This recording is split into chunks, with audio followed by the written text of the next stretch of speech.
I want to hand the baton over to Katie Tur, who's filling in, I'm told, on the last word with Lawrence O'Donnell. Can you do the Honey Badger voice?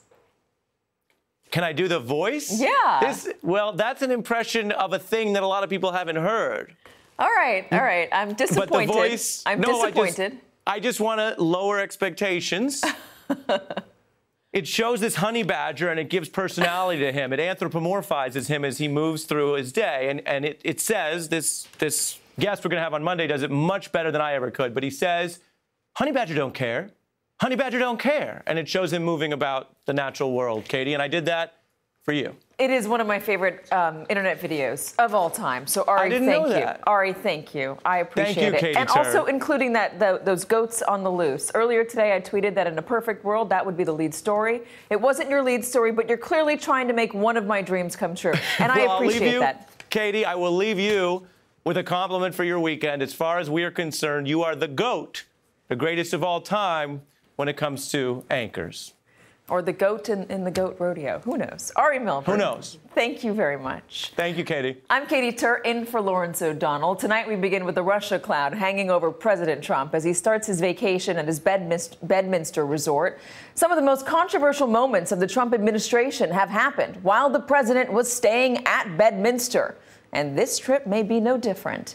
The decision to fire James Comey as FBI director was made at Bedminster. It was there that Trump failed to call out white supremacists in the wake of the violence in Charlottesville. And now Trump's TV lawyer, Rudy Giuliani, says the president will likely decide whether to sit for an interview with special counsel Robert Mueller while he is at Bedminster. But Giuliani admits to NBC News that it might not be Donald Trump's decision to make, admitting that Trump might be, quote, forced to testify on matters that occurred before he took office. And that might mean real legal jeopardy for the president. That admission comes as we're learning new details about the Trump-Mueller relationship. Bloomberg reports that the day after he interviewed Robert Mueller to be the director of the FBI, Trump was in an Oval Office meeting when an aide announced that Mueller had been appointed the special counsel to investigate the Trump campaign.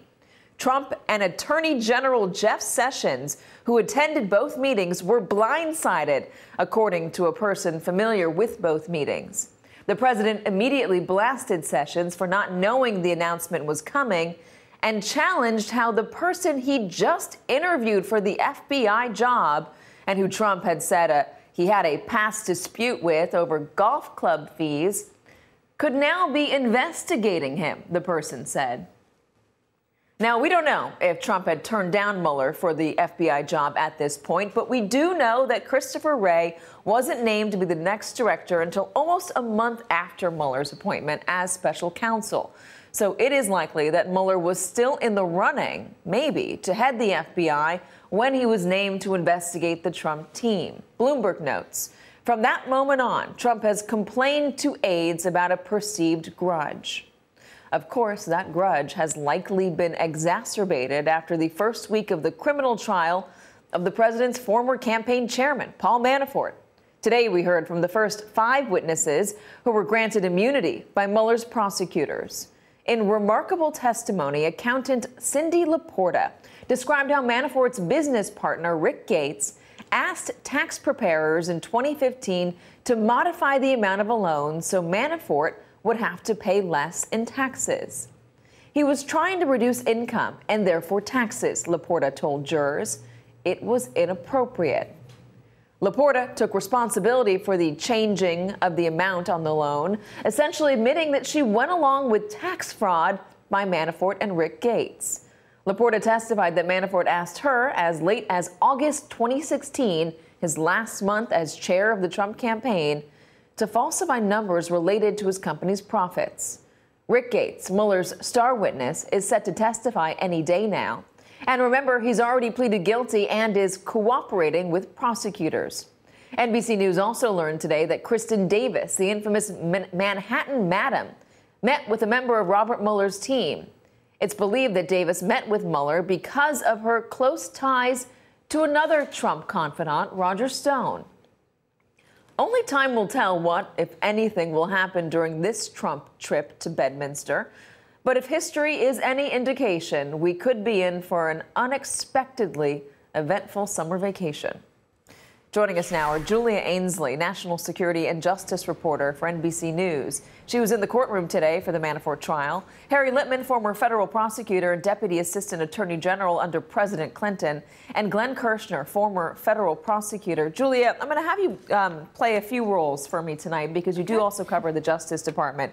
Jeff Sessions in the room with the president when he is told that Robert Mueller is going to be special counsel, according to Bloomberg News. Jeff Sessions offered his resignation in that moment.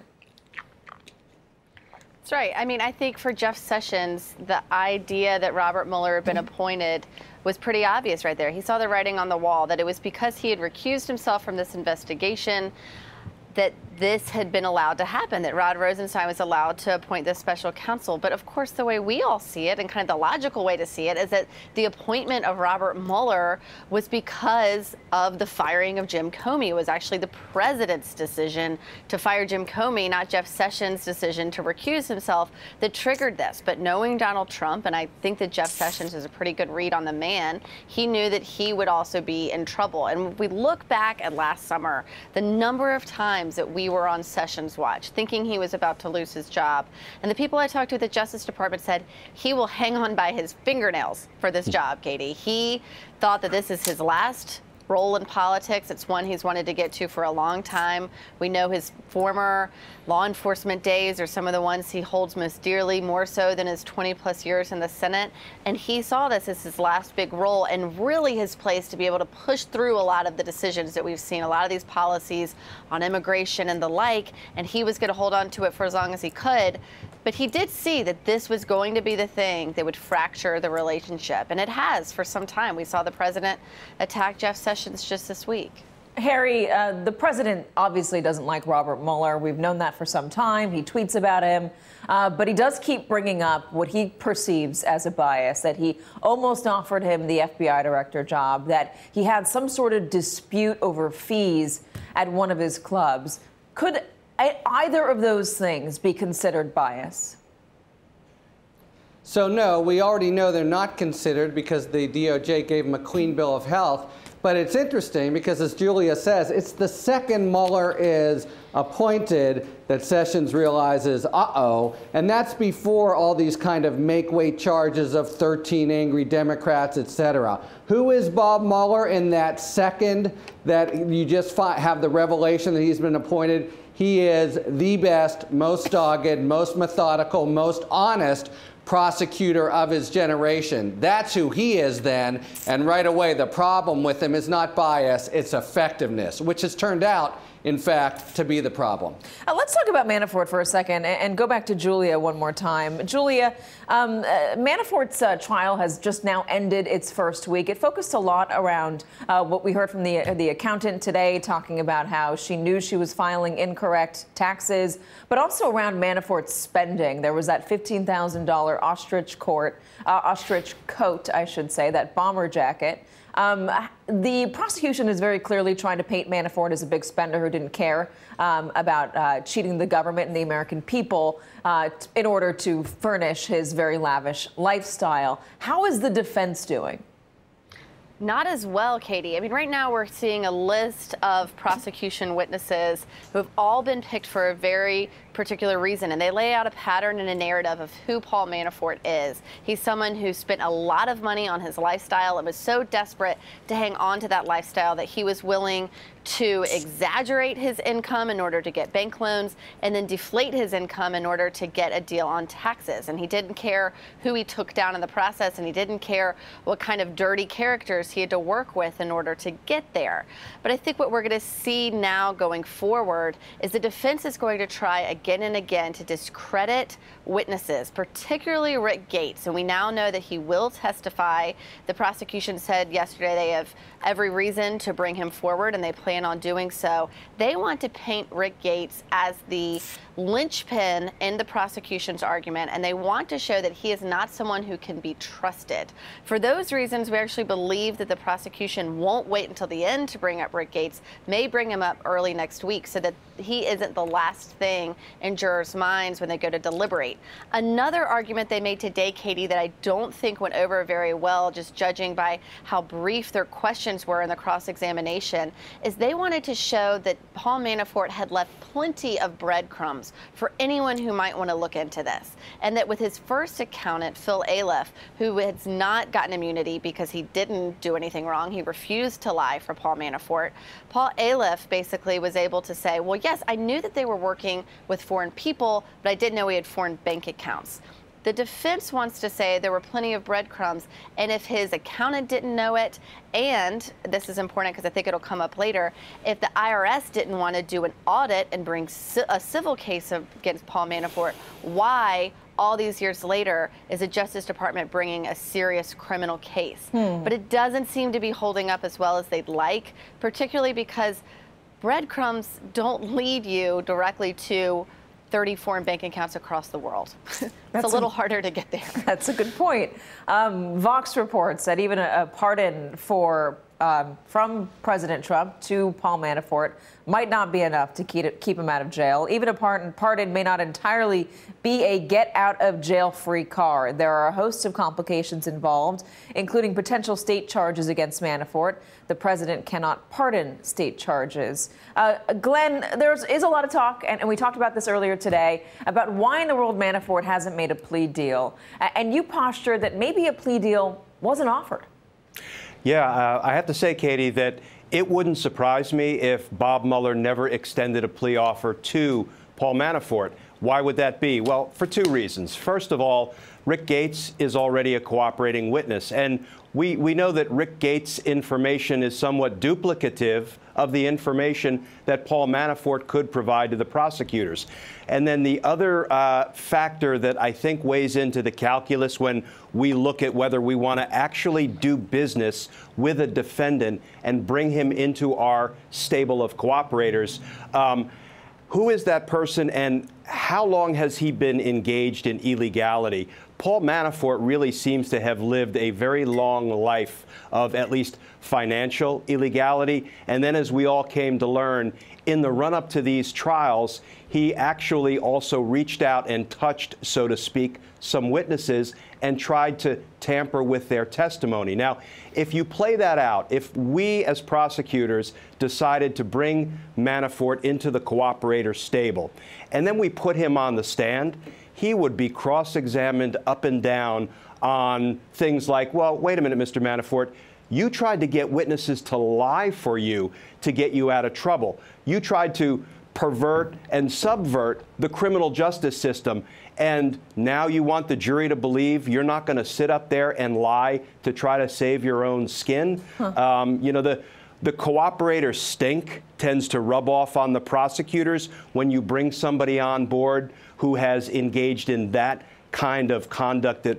really strikes at the very heart of the criminal justice system. So then, and then the other reason, Katie, that I would suggest might impact Paul Manafort's thinking about whether he wants to flip and provide information to Bob Mueller, he would also be providing information about Russian oligarchs. We know Judge Ellis doesn't like that word, and what have we seen Russia do when somebody crosses them? We've seen poisonings in the UK, and I think Paul Manafort could legitimately have some concern for his safety or the safety of his family members if he decided to flip against Russia. So Manafort's trial is really just about financial crimes, but it is part of the larger Russia investigation, and there's a lot of tentacles. And one of the more ridiculous-seeming tentacles we have news on today, the Manhattan Madam, Kristen Davis, the woman that was charged with in the Elliot Spitzer scandal many years ago, was subpoenaed by Mueller's team. We have now learned today that she has spoken to Mueller's team. Roger Stone issued a statement about this. Kristen Davis is a longtime friend and associate of mine. I am the godfather to her 2-year-old son. She knows nothing about alleged Russian collusion, WikiLeaks collaboration, or any other impropriety related to the 2016 election, which I thought was the subject of this probe. I understand she appeared voluntarily. I'm highly confident she will testify truthfully if called upon to do so. Also, this news, Washington Post reports that another Stone aide has been ordered to speak with Robert Mueller. This man was trying to not speak with him. One of his aides was trying to say, Andrew Miller is this man's name, was trying to say that the special counsel's probe was too wide and he shouldn't have to follow a subpoena. Well, a court has testified or has ruled that he should have to talk to Robert Mueller and he should do so quickly. Harry, what are these two people? How do they have anything to do with this? And what does this mean for Roger Stone? Yeah, it's all about Stone. Look, the madam is, they're a colorful couple, aren't they? But it's just because of their long-standing friendship. They're really zeroing in on Stone, and she's one of many people who they would want to talk to, but the other people haven't been madams.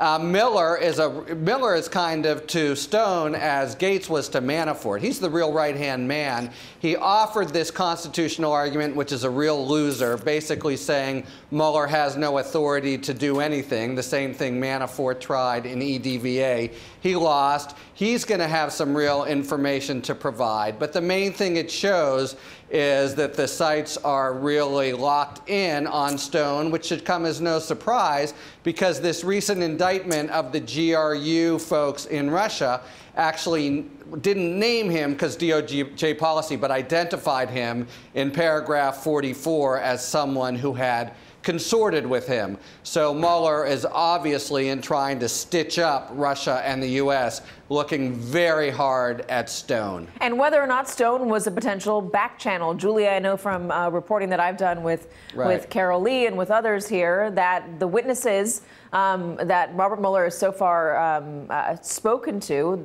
they have been asked by Mueller's team pretty pointed questions about Roger Stone. And what did Roger Stone know? What was he doing? Did he really leave the campaign in 2015? Stone says he quit. The Trump team said he was fired. But did he really leave? Or was there some sort of unofficial role that he was playing behind the scenes? Was he potentially in contact with Russia or WikiLeaks and feeding that material to Donald Trump? Why did Donald Trump say on July 27, 2016, Russia, if you're listening, find Hillary Clinton's emails? It seems like, and Sam Nunberg will tell you this, he's one of the people who sat in front of the special counsel, it seems like they are targeting Roger Stone and he could potentially be a linchpin. Is that saying too much? Is that making too broad an assumption?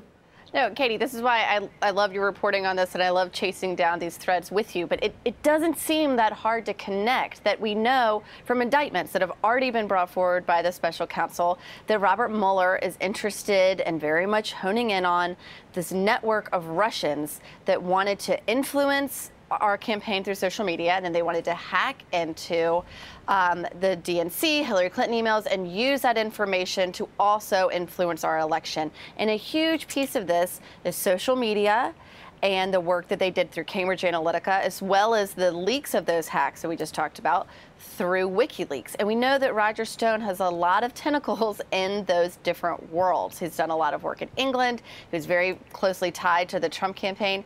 And I mean, we have to look across the way they're painting these characters. The same way they're talking about Paul Manafort and trial. These are people who have been in Republican politics for some time, but these aren't the people who are kind of carrying this moral backbone of the party. They're really in it. They believe that the ends justify the means. And I think that just by those pointed questions that you've reported on, the interviews you've done with Sam Nunberg, it's so obvious that Mueller isn't just beating around the bush and seeing what might come out here. He's really targeting those essential questions. Roger Stone was not in mainstream politics. Neither was Sam Nunberg. Neither was Paul Manafort, for that matter, yet they all somehow managed to find Donald Trump's team. Was it just that nobody else was available, or was there something more there? Robert Mueller is looking. Julia Ainsley, Harry Litman, Glenn Kirshner, thanks for starting us off tonight, guys. Thanks, Katie. Thanks, Katie. Coming up, the Washington Post is reporting tonight that Maria Butina, the alleged Russian agent, cozied up to a Trump advisor in the final weeks of the 2016 campaign. The reporter who broke that story, Rosalind Helderman, will join us right after this.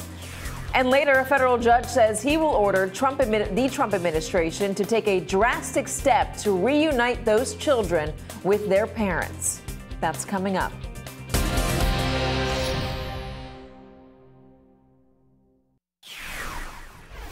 We have breaking news from the Washington Post, which is reporting tonight that alleged Russian agent Maria Butina was in much closer contact with President Trump's orbit than previously known.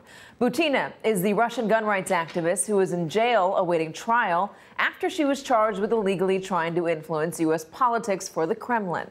Tonight, the Washington Post reports that Butina sought out interactions with J.D. Gordon, who served for 6 months as the Trump campaign's director of national security before leaving in August 2016 and being offered a role in the nascent Trump transition effort.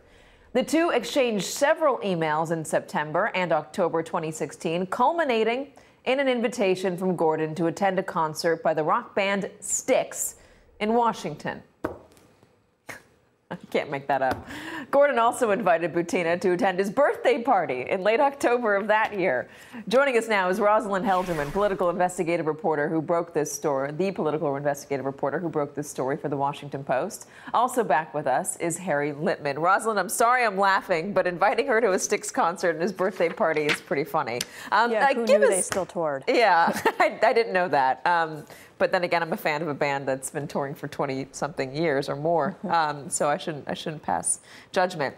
Here's what J.D. Gordon told you tonight. Let me read it. From everything I've seen or read, everything I've read since her arrest last month, it seems the Maria Butina saga is basically a sensationalized clickbait story meant to smear a steady stream of Republicans and NRA members she reportedly encountered over the past few years.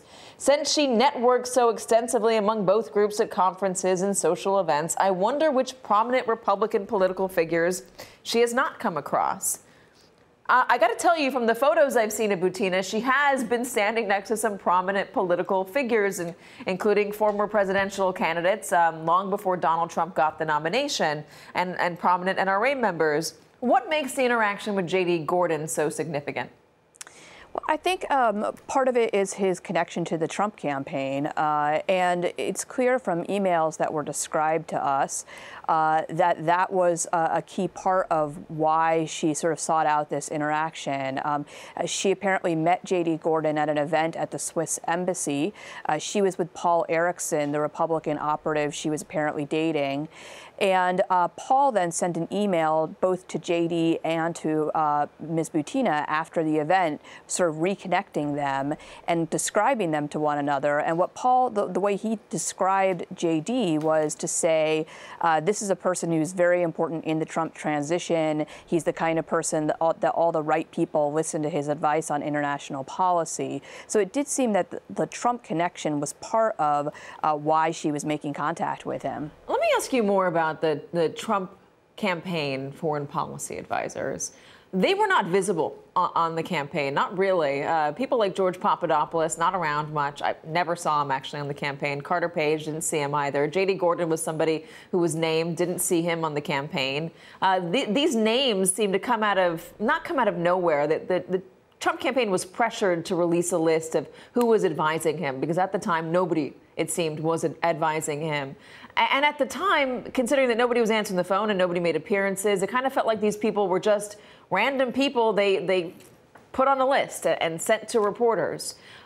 It now looks like there's something more there. I mean, given that Carter was somebody that the intelligence community had their eye on because of the interactions he was having with Russians. George Papadopoulos, the one who it's reported started this whole investigation because he was bragging to an Australian diplomat in a London bar that Russia had dirt on Hillary Clinton. And now J.D. Gordon linking these two seemingly separate investigations on a Russian influence campaign.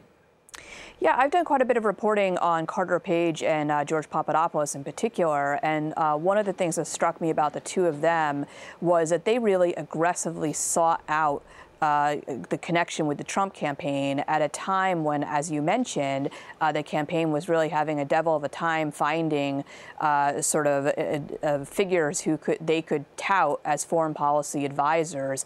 We did a story once quoting a Trump advisor at the time saying basically anybody with a pulse was what they were looking for. Yeah. And people like George and Carter were people with a pulse who stepped forward and said, choose us. Yeah, I got to tell you, the day that I saw George Papadopoulos' picture, I was taken aback. I did not expect somebody so young. Harry Litman, what stands out to you about this? Well, speaking of so young, she's 29. He's 50. So we have, again, the sort of vanity of older men. For historians of political scandals, this is the exact ages, it occurred to me, of Gary Hart and Donna Rice in Monkey Business Time. Yeah. And, you know, the whole kind of younger woman, you know, using older guys to get political influence. But what stands out to me is, you said it, you know, what's the defense of J.D. Gordon? I don't know if there's a prominent Republican political official she hasn't met with. It augurs a very effective several months where she's penetrating anywhere and everywhere she can with the help of this Republican operative and as you say, lover, Keith Erickson. And it just seems like this is not a sort of 1 week little story, an episode, but she really got around. And Harry, just really quickly, could this what Rosalind uncovered, say the special counsel didn't know about it? I don't know. They know about most things, but say they didn't know about it. Is this the sort of thing that could prompt them to call her in for questioning?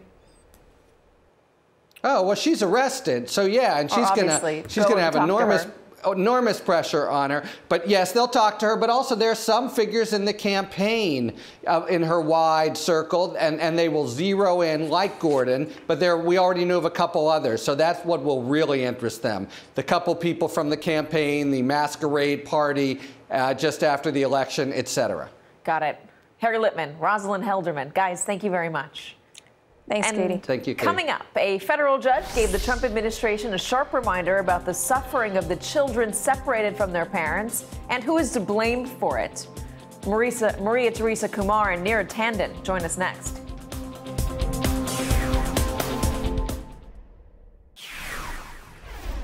It has been over a week since the court-ordered deadline for the Trump administration to reunite all of the 2,551 migrant children separated from their parents at the border under their zero-tolerance immigration policy. But 572 remain in government custody. The parents of most of these children have already been deported. On Thursday, the Trump administration proposed that the ACLU take responsibility for identifying and locating these hundreds of missing parents, saying they have more resources to track them down. More resources in the federal government. But today, a federal judge rejected that proposal and blasted the government's efforts to reunite these families as, quote, unacceptable. Judge Dana Sabra telling NBC News many of these parents were removed from the country without their child. All of this is the result of the government's separation and then inability and failure to track and reunite. And the reality is that for every parent who is not located, there will be a permanently orphaned child. And that is 100% the responsibility of the administration. That same judge is now ordering the White House to designate a person or team within the administration to take control of the reunification process. Joining us now is Maria Teresa Kumar, president and CEO of Voto Latino and an MSNBC contributor, and Neera Tanden, president of the Center for American Progress. She was also Hillary Clinton's policy director during the 2008 presidential campaign. Neera, there still isn't somebody in charge of this. The court is ordering them to get somebody in charge of the reuniting. Yes, I mean, we have been going through this saga for months, and more importantly, these children have been going through this pain and misery at the hands of the Trump administration for months. And every night that these children do not know where their parents are is an unacceptable atrocity. And the reality is, Ivanka Trump said yesterday the family separation policy was a true low point for her. She is a senior advisor to the President of the United States. She works in the White House. I suggest if this is a low point for her and she actually cares about this, she figures out, along with the White House Chief of Staff and everybody in the White House, how to address this problem. I mean, the reality that the government did not track the parents along with their children and have no simple way of identifying the parents, even though they may have already been deported, is an outrage and needs to be addressed not next week, not tomorrow. It needs to be addressed now. Consider this, Maria. There's new analysis of immigration data that finds parents were targeted. Parents were targeted under this zero tolerance policy. This is from the Transactional Records Access Clearinghouse at Syracuse University.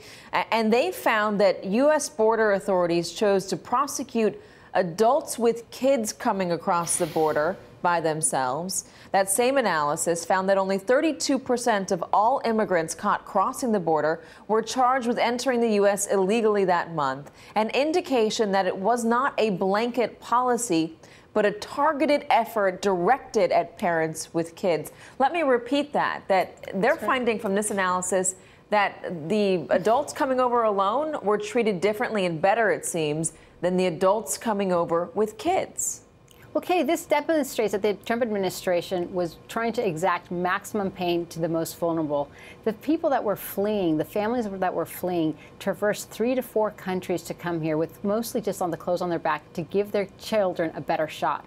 And the Trump administration, when they said that they were going to do zero tolerance, it wasn't blanketed, it was phony. It was targeted at children. It was targeted at families. And what they did is that they turned around and then they put these children and these babies in cages. And there's not going to be a remedy in any near future to make sure that these children are not only unified with their families, but they're also receiving the medical attention because the trauma that we're starting to hear that is happening to these children. Some of the children don't want to speak out loud. Some of them follow their parents from room to room once they are unified. Some of them just basically curl up because they're so afraid that they're not going to see their parents once they do. And then there's others that are just plain angry. But the fact that Attorney General Jeff Sessions stared into the camera to the American people and said that he was going to establish a zero tolerance deterrence policy, now only to find that it wasn't zero tolerance, that it was only aimed at the most vulnerable, at parents and children, should really be a wrenching reminder of to the American people of the cruelty of this administration. When Ivanka Trump looks at the American people and says that this is something that she is painfully aware and believes that we should not be doing family separation, I agree 100% with Neera. She should be looking into the president's eyes and saying that they're actually going to do something to stop it. I encourage her to visit the border. I encourage her to go visit those children in the cages so that she actually sees the cruelty that they're exacting. Hold on, and though. This nonsense. And this nonsense that they're telling that the ACLU and that kind should be reunifying these parents and children, shame on them, because it's the federal government's responsibility. Hold on, I just want to zero in on one point. Jeff Sessions announced this policy in the spring, and then when the policy was backfiring and they were getting all of the negative headlines and the pictures looked bad, but the lives were actually much worse. They said over and over again, this administration, Kirstjen Nielsen, others in the administration said this was not a policy. This was not a policy. Yeah. This was not a policy. And now to see this analysis, not only was it a policy, but it was a policy that was aimed at parents, not just at anybody crossing the border, but parents specifically. That's right. And there's actually what's really curious is that they're one of the largest security companies that basically provided security guards in Afghanistan for the different government detentions that they had in that country under U.S. control. They received a government contract 2 weeks before this policy of family separation were announced. They were the ones that were basically housing children not in accommodating facilities. Basically, they've discovered that they were in the middle of Phoenix. They were actually housing them in just regular office buildings that didn't have kitchens, that only had one bathroom, that basically held these toddlers for close to 3.5 weeks without having them go outside. It was the neighbors who broke the story. These individuals ended up getting over $200 million contract 2 weeks prior to this family separation policy. It's outrageous. Remarkable. Neera, you're going to stay with us. Hold on. Maria Teresa Kumar, thank you very much. Coming up, if you don't fully understand what happened in the meeting between Donald Trump and Vladimir Putin, you're not alone. Neither does the Director of National Intelligence. Stay with us.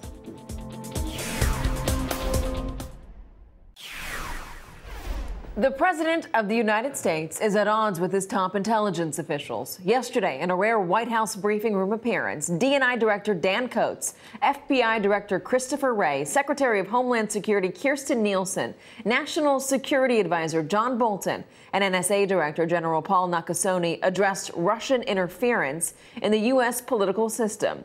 Their message was clear. Russian attempts to interfere in the 2018 elections are real and ongoing. But just 6 hours later, 6 hours, Donald Trump contradicted his own intelligence officials at a rally in Pennsylvania. In Helsinki, I had a great meeting with Putin. We discussed everything. I had a great meeting. The Russians are looking for every opportunity to continue their pervasive efforts to undermine our fundamental values. Russia's very unhappy that Trump won, that I can tell you. But I got along great with Putin. As I have said consistently, Russia attempted to interfere with the last election and continues to engage in malign influence operations to this day. Now we're being hindered by the Russian hoax. It's a hoax. We acknowledge the threat. It is real. It is continuing, and we're doing everything we can to have a legitimate election that the American people can have trust in. It is almost as if there are two administrations, one led by grown-ups who are trying to protect our nation and our democracy, the other led by a man who wants to be best buds with our attacker. Or, as Jennifer Rubin writes in the Washington Post, no matter how hard Coates, Wray, Bolton, and others sidestep or try to put words in Donald Trump's mouth, Trump never fails to embarrass them and communicate his true feelings. He has never accepted that he got elected with Russian help, and he is not about to make a personal, all-out push to stop it in 2018. There are only 95 days until the midterm elections. Can the intelligence community work together to ensure fair elections without the help of the commander-in-chief, without the help of the president? We'll discuss that next. You're saying today that the president has directed you to make the issue of election meddling a priority. How do you explain the disconnect between what you are saying, his advisors, and what the president has said about this issue? I'm not in a position to either understand fully or talk about what happened at Helsinki. Look at that. Joining us now is Evan McMullin, a former CIA operative and former independent presidential candidate, and Neera Tanden is back with us. Evan, let's start with you. What does it take for that sort of scene to happen on Thursday, for all of those national security heads to come out to the press briefing room and address not just the reporters there, but the general public? What does it take to get them to do that? Well, I think first of all, you have these national security leaders who genuinely understand that this kind of thing needs to be communicated to the American people. The American people need to understand what kind of threat we're facing so that they can support our leaders as they hopefully do the right thing, or elect leaders in Congress specifically who will do the right thing, who will support sanctions that are strong enough to deter Russia.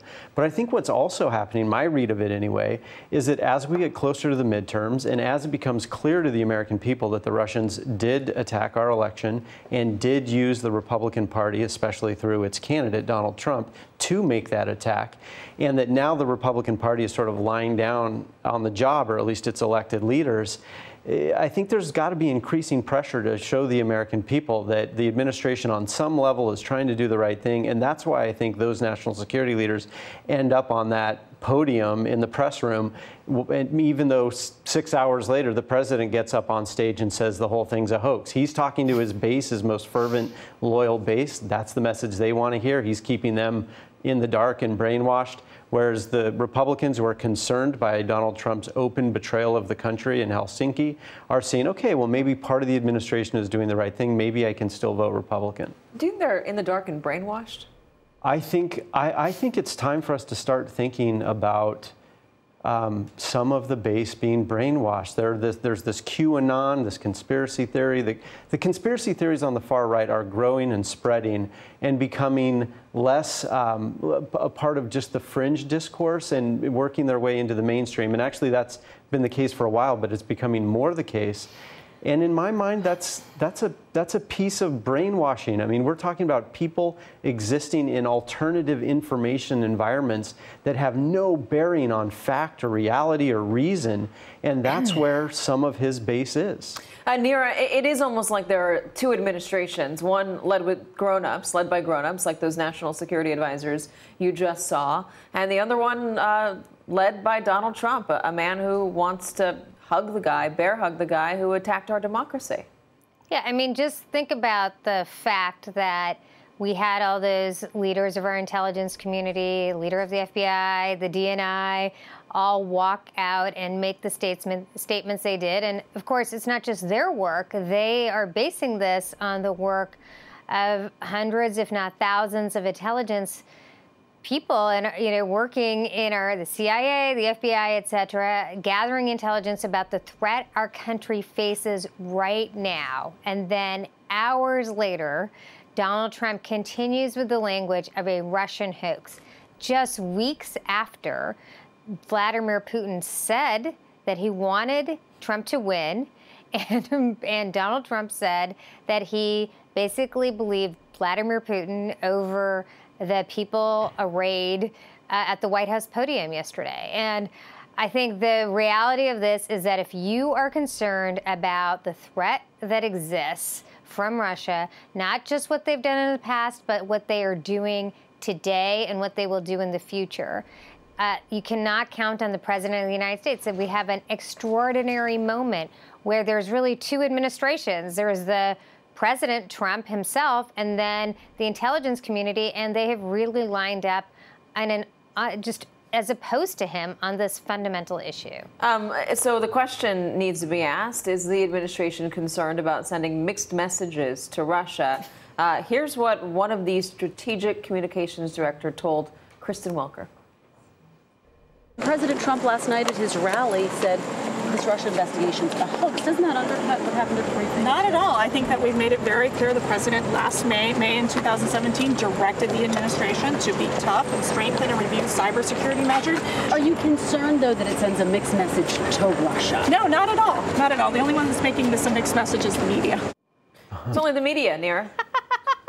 I mean, this is the talking point every single day, which is that we are all supposed to just basically ignore what Donald Trump says. I mean, Sarah Huckabee Sanders says this on occasion. The White House strategy, communication strategy, is to just actually, the broad public, except for their base, is supposed to ignore what the president says. But his base is supposed to take everything he says literally. I mean, it's ridiculous and outrageous that we have this kind of thing happening about, not a partisan battle or just two sides of a debate on taxes or something. This is about America's national security. This is about our elections and democracy. And the fact that the White House, the President of the United States cannot make the statement about the threat that exists from Russia is ridiculous. And shows that it makes the people think they have something on him. Let me ask this question of you, Evan. Can the intelligence community, can our agencies effectively push back and protect us against Russian interference, cyber warfare, if the president's not on board? They can do a lot, but they can't do enough. What really needs to happen here is deterrence, because we're never going to be able to block every cyber intrusion and disinformation campaign. I mean, you just can't do it. So you have to deter. And deterrence, the best vehicle for that is through sanctions. That has to be done by Congress, which is why the midterms are so critical. Evan McMullin, always good to see you. My Friday night date, it seems. And Neera Tanden, thank you as well. Tonight's last word is next. I mean, I guess if we were playing poker, we'd say, put up or shut up. What do you got? Oh, you better hope you're not playing poker. Because your client can't keep a casino running.